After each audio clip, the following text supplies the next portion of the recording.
मैं डॉक्टर करुणेश प्रकाश भट्ट आपका स्वागत करता हूं।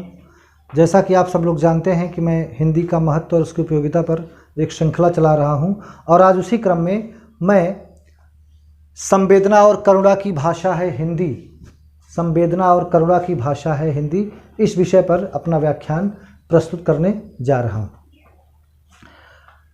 हिंदी संवेदना और करुणा की भाषा है। हम जानते हैं कि कविता का जन्म करुणा से ही हुआ है।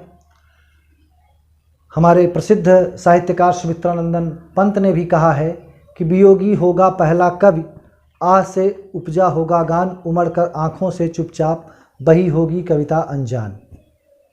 संस्कृत में उत्तर रामचरित में भवभूति ने भी लिखा है कि एकोमेव करुण रसः, अर्थात करुण रस ही एकमात्र रस है।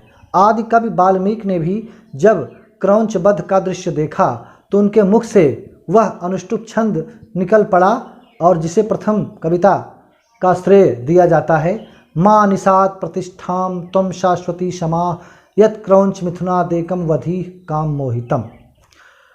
वास्तव में संवेदना और करुणा ही कविता को अमर बनाती हैं।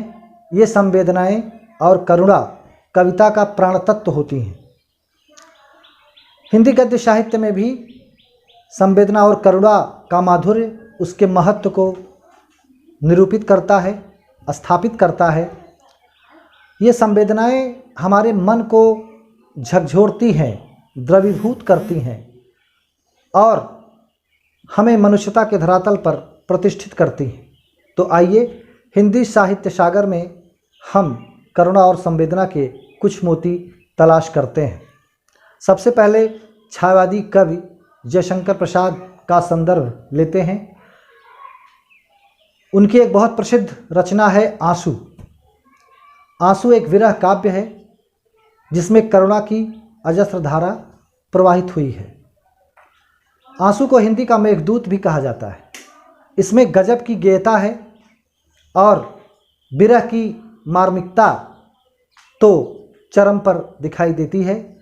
और जैसा कि इसका नाम आंसू है तो इसको पढ़ने पर या इसको स्वर में सुनाने पर आँखों से आंसू भी आ जाते हैं। मैं कुछ पंक्तियाँ प्रस्तुत करता हूँ।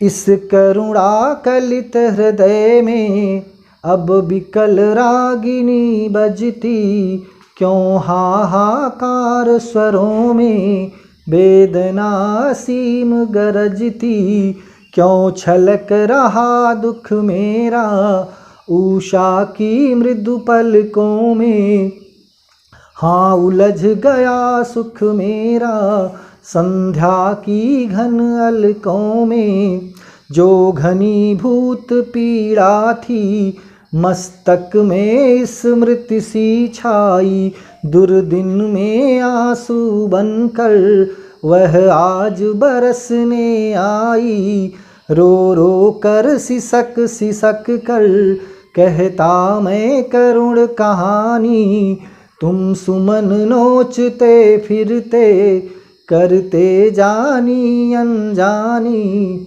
तो इस प्रकार आंसू काव्य में विरह की मार्मिकता का चित्रण बड़ी सुंदरता के साथ हुआ है। एक और महत्वपूर्ण कवयित्री छायावाद की महादेवी वर्मा है, जो विरह की कवयित्री मानी जाती हैं। पीड़ा से जिन्होंने अपना संबंध जोड़ा, उनके काव्य में बौद्ध धर्म के दुखवाद और करुणा का प्रभाव है और वे आधुनिक मीरा भी कही जाती हैं। वे कहती हैं कि पीड़ा का साम्राज्य मिल गया उस दिन दूर क्षितिज के पार, मिलना था निर्वाण जहाँ नीरव रोदन था पहरेदार। वो कहती हैं कि तुमको पीड़ा में ढूंढा, उनको पीड़ा इतनी प्रिय है कि कहती हैं कि तुमको पीड़ा में ढूंढा, तुम में ढूंढूंगी पीड़ा।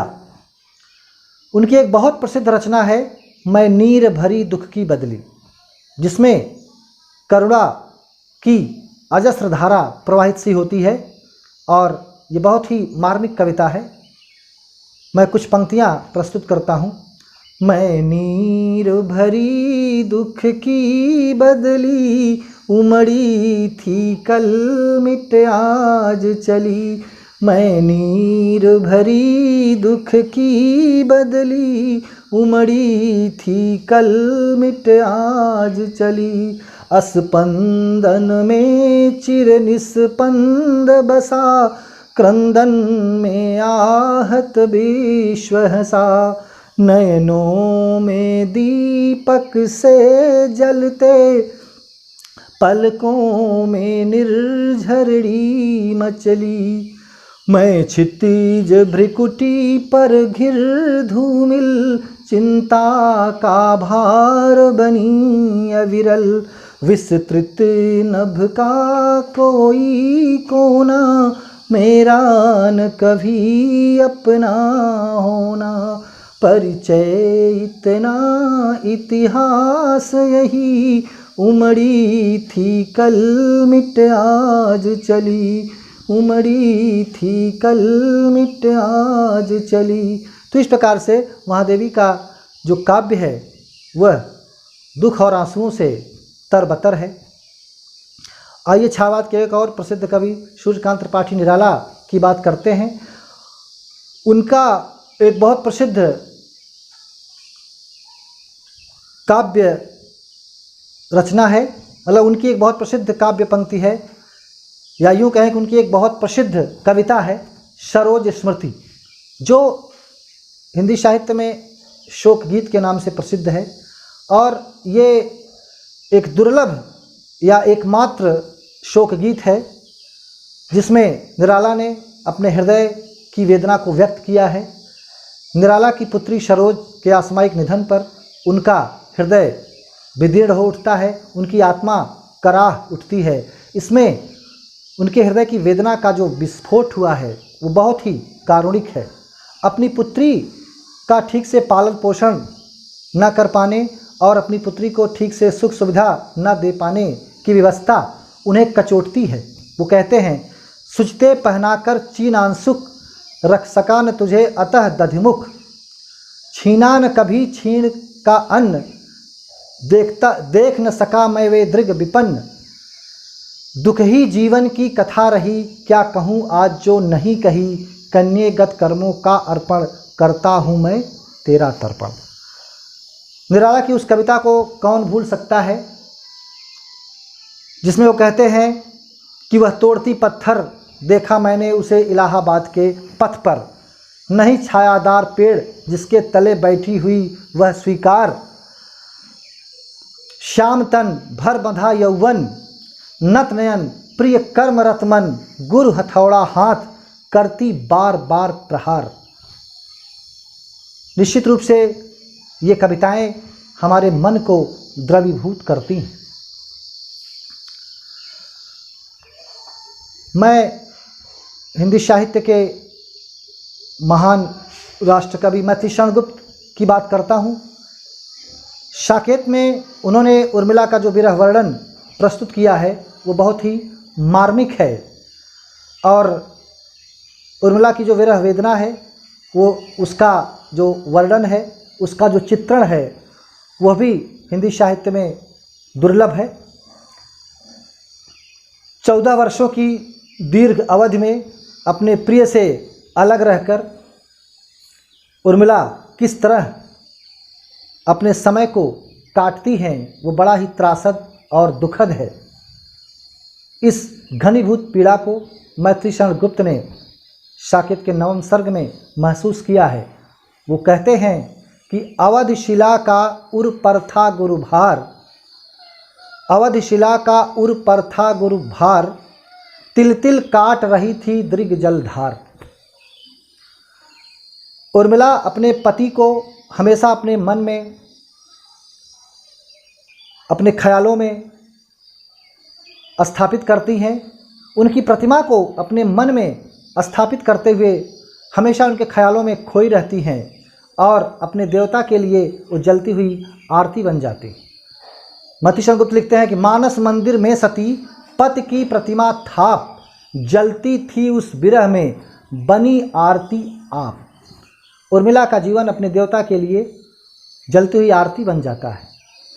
तो उर्मिला आगे भी कहती हैं, जब खाने के लिए बैठती हैं तो कहती हैं, खिलाऊं किसे मैं अलोना सलोना, यही किंतु मेरे लिए एक रोना।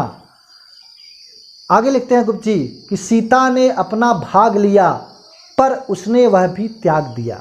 तो इस प्रकार ये पंक्तियाँ, ये कविताएं हमारे मन में हूक पैदा करती हैं। प्रसिद्ध कवि, प्रयोगवादी कवि अज्ञेय की एक कविता है, सम्राज्ञी का नैवेद्य दान। ये कविता 1959 में अरि ओ करुणा प्रभा में संग्रह में प्रकाशित हुई थी। और इस कविता में बौद्ध धर्म का बहुत प्रभाव है। इसमें जापान की साम्राज्ञी कोमियो प्राचीन नारा के बौद्ध मंदिर में दर्शन करने के लिए जाती है और मंदिर में जाते समय वो खाली हाथ चली जाती है। वो असमंजस में पड़ जाती है कि महात्मा बुद्ध को मैं क्या चढ़ाऊं। वो कहती है कि मैं चाहती तो फूल तोड़कर महात्मा बुद्ध को अर्पित कर सकती थी, लेकिन जब मैं फूलों के पास गई तो डालियों पर खिलते मुस्कुराते हुए फूलों को देखकर मैं उन्हें तोड़ न सकी। मैं उनके आनंदमयी संसार से उन्हें वंचित नहीं करना चाहती थी, क्योंकि महात्मा बुद्ध ने तो जीवन भर लोगों को करुणा का संदेश दिया है।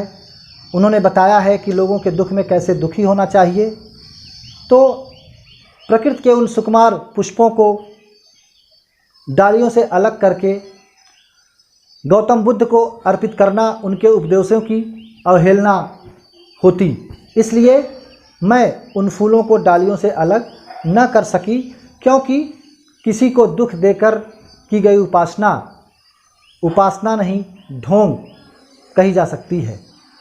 तो मैं अपनी भावना का ही नैवेद्य महात्मा बुद्ध को अर्पित करती हूँ, क्योंकि प्रकृतिजन्य सुकुमार फूलों की बलि देकर किसी भी रूप में भगवान बुद्ध को अर्पित करना न्यायोचित नहीं होता। तो इस प्रकार वो खाली हाथ मंदिर में जाकर और भावनाओं से अपना नैवेद्य अर्पित करती है। तो ये कविता ये दर्शाती है कि फूलों के प्रति भी कितनी संवेदना है सम्राज्ञी में, और ये संवेदना हमें हिंदी साहित्य में ही मिल सकती है। नागमती विरह वर्णन भी हिंदी साहित्य में बहुत प्रसिद्ध है।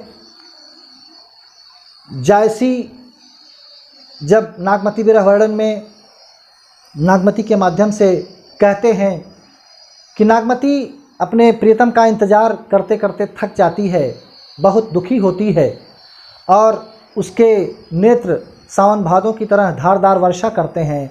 तो नागमती कहती है कि बरसई मघा झकोर झकोरी, बरसई मघा झकोर झकोरी, मोर दुई नयन चुवई जसोरी। नागमती 12 महीने रो रो कर बिता देती है, उसका प्रीतम नहीं आता है। तिल तिल का समय बरस के समान और पहर पहर का समय युग के समान व्यतीत होता है। तो बड़ी ही कारुणिक पंक्तियां हैं। नागमती कहती है कि रोई गवायहु 12 मासा, और सहस सहस दुख एक एक सांसा, तिल तिल बरसी बरसी बरु जाई, और पहरू पहरू जुग जुगन सिराई। तो इस प्रकार से नागमती का जो विरह वर्णन है वो हमारे अंतर मन को द्रवीभूत कर देता है और हमारे अंदर हमारे मन को, हमारी भावनाओं को करुणा से भर देता है। ऐसे ही और भी कुछ कविताओं में करुणा और संवेदना के भाव हमें दिखाई देते हैं। जैसे पंत की परिवर्तन कविता है, उसमें भी कुछ पंक्तियों में ये भाव व्यक्त हुए हैं जो हमें अंदर से बहुत ही भावुक कर देते हैं। आइए कुछ हिंदी गद्य साहित्य पर हम बात करते हैं, जिसमें हमें करुणा और संवेदना के दृश्य दिखाई पड़ते हैं। प्रेमचंद की प्रसिद्ध रचना गोदान को लेते हैं। गोदान के अंतिम दृश्य में जब होरी मृत्युशैया पर पड़ा है तो बड़े ही क्षीण स्वर में अपनी पत्नी धनिया से कहता है, धनिया से कहता है कि अब मैं चलता हूँ, धनिया रो मत, अब मैं चलता हूँ। गाय की लालसा थी, पूरी ना हो सकी, मेरा कहा सुना माफ़ करना। अब तो सारे पैसे हमारे क्रिया कर्म में जाएंगे। रो मत धनिया, कब तक जिलाएगी, सब दुर्दशा तो हो गई, अब मुझे मरने दे। उसी समय होरी का भाई हीरा कहता है, होरी का भाई हीरा कहता है कि दादा चले, अब इनका गोदान करा दो। और धनिया 20 आने लेकर आई थी और पंडित दाता दीन के हाथों में वो पैसा रख कर कहती है कि हमारे पास न गाय है, न बछिया है, न पैसा है, यही पैसा है, यही गोदान है। कितनी वेदना है इन स्वरों में।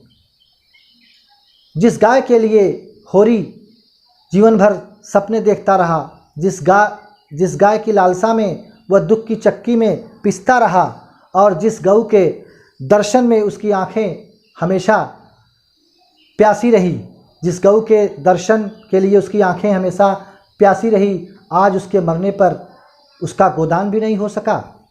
ये बहुत बड़ी विडंबना है। और ये पंक्तियाँ सुनकर हमारा मन निश्चित रूप से बहुत ही दुखी हो जाता है।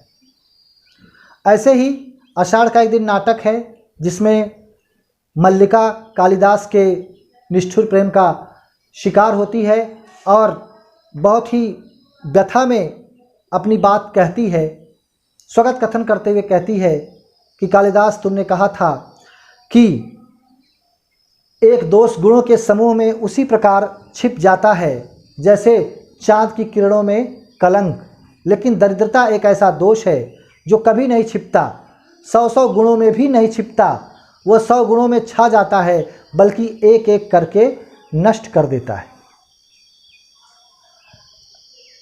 ऐसे ही ध्रुवसामनी में जब कोमा का शव, ध्रुवसामनी जब कोमा अपने पति शकराज का शव लेने के लिए आती है और ध्रुवसामनी उसे एक बार इनकार कर देती है और बाद में तिरस्कृत करके उसको शव देती है, तो वहीं पर मंदाकिनी कहती है, स्त्रियों की दशा पर वो एक बात कहती है कि कितनी असहाय दशा है।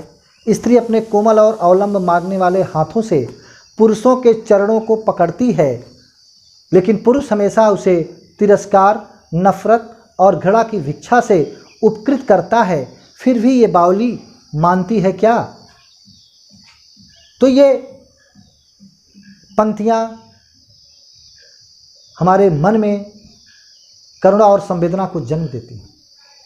इसी प्रकार चंद्रधर शर्मा गुलेरी की एक कहानी है, बहुत प्रसिद्ध कहानी है, उसने कहा था, जिसमें लहना सिंह जो उसका नायक है वह अपनी प्रेमिका के वादे को पूरा करने के लिए अपनी जान देकर उसके पति की रक्षा करता है।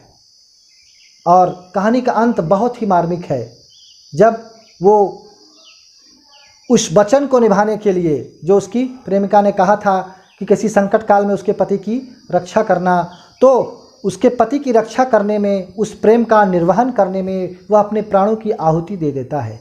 तो इस प्रकार यह एक बहुत ही प्रसिद्ध कहानी है और निश्चित रूप से हमारे मन में ये कहानी करुणा का भाव भर देती है। इसी प्रकार से बहुत सारे प्रसंग हैं, समय की अपनी सीमा है, इसलिए मैं अपनी बात को यहीं पर विराम देता हूँ। और इस प्रकार ये सिद्ध होता है कि हिंदी साहित्य करुणा और संवेदना का अक्षय स्रोत है और इसी करुणा और संवेदना से हमारी मनुष्यता जीवित रहती है। धन्यवाद।